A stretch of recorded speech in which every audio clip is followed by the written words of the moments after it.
Before this video starts, I just want to remind you guys that a lot of you that watch my videos are actually not subscribed, and I highly recommend clicking that subscribe button and becoming a part of the fellow Mercs. And also be sure to check out the Patreon, link in the description, and join the Discord. Alright, see you guys later, enjoy the video.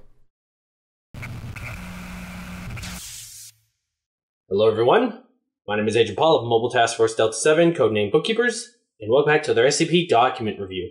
And the SCP we'll be reviewing today is SCP-5020. Disruption class, VLAM level 2. Risk class, Caution level 2. Containment class, Euclid. Special containment procedures. Unactivated SCP-5020 are to be kept in Site-64's secure storage lockers lined with high-grade insect repellent. Foundation web crawler CRT/IO is to scan online retailers for potential SCP-5020 instances, which it is to purchase using allotted funds. Instances of SCP-5020 activated within Foundation containment are to be kept in unfurnished humanoid containment chambers sized appropriately to their masses. Chambers are to be lined by high-grade insect repellent and are to be checked weekly for potential damage. In the case of a containment breach, security personnel are to utilize Foundation-based flamethrowers to neutralize the instance.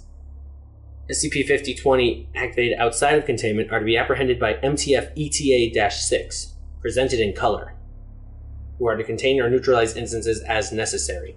Witnesses of SCP-5020 transformations are to be administered Class B amnestics under standard cover story of an event being marketing for an independent film.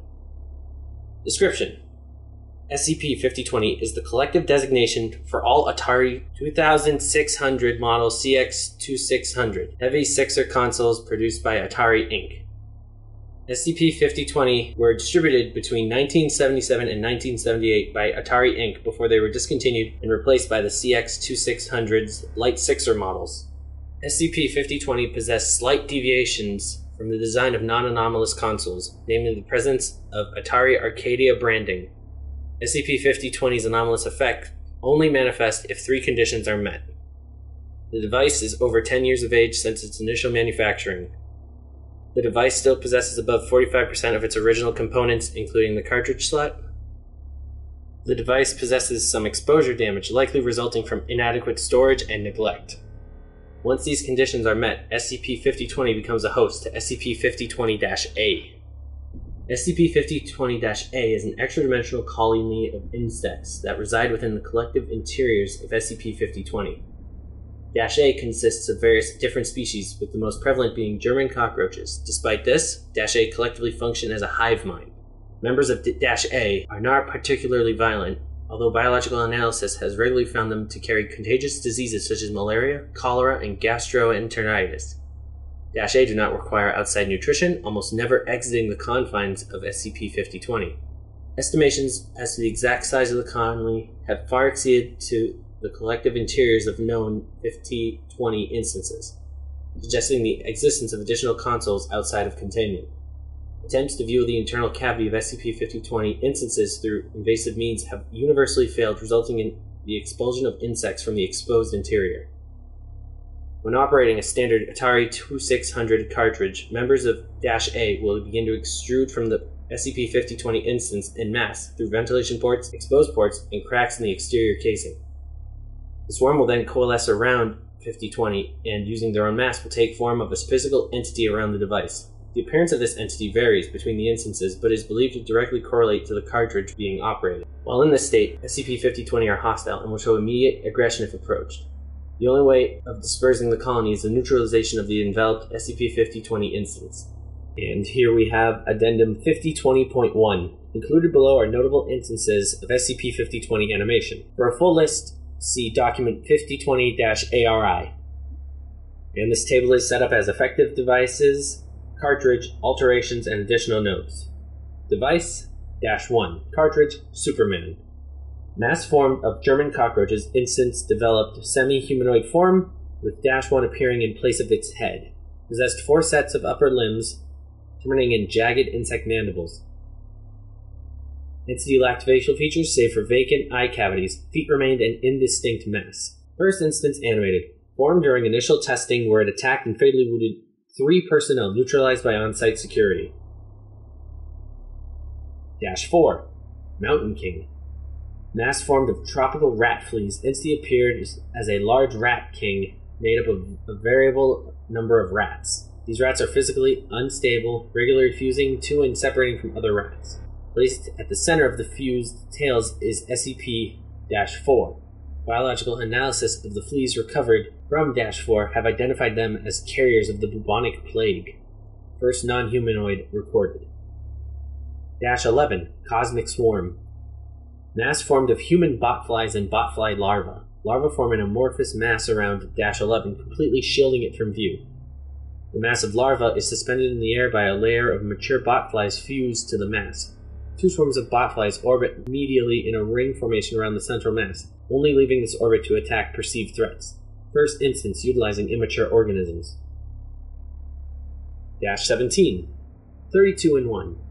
Mass formed of European earwig, striped-tailed scorpions, and stone centipedes. Entity appears as an amalgam of various organisms consisting of mainly limbs. Behavior is erratic, with the entity constantly lashing out at its surroundings. -17 is kept by the rear of the entity, secured via thin silk-like structures. First to feature arthropods other than insects. -24. Skateboarding a Radical Adventure. Mass formed of wolf spiders. Entity appeared as a large arthropod, possesses 4 pairs of walking legs, each joint being capped by a compound eye. Abdomen and thorax are covered in fine hairs used to sense the entity's surroundings. At the rear of the entity is a swollen egg sac containing the television. The screen of the television is visible, rapidly changing colors, causing the egg sac to emit luminescence. This television remains attached to -24 located in the abdomen. First to incorporate a second device. -31.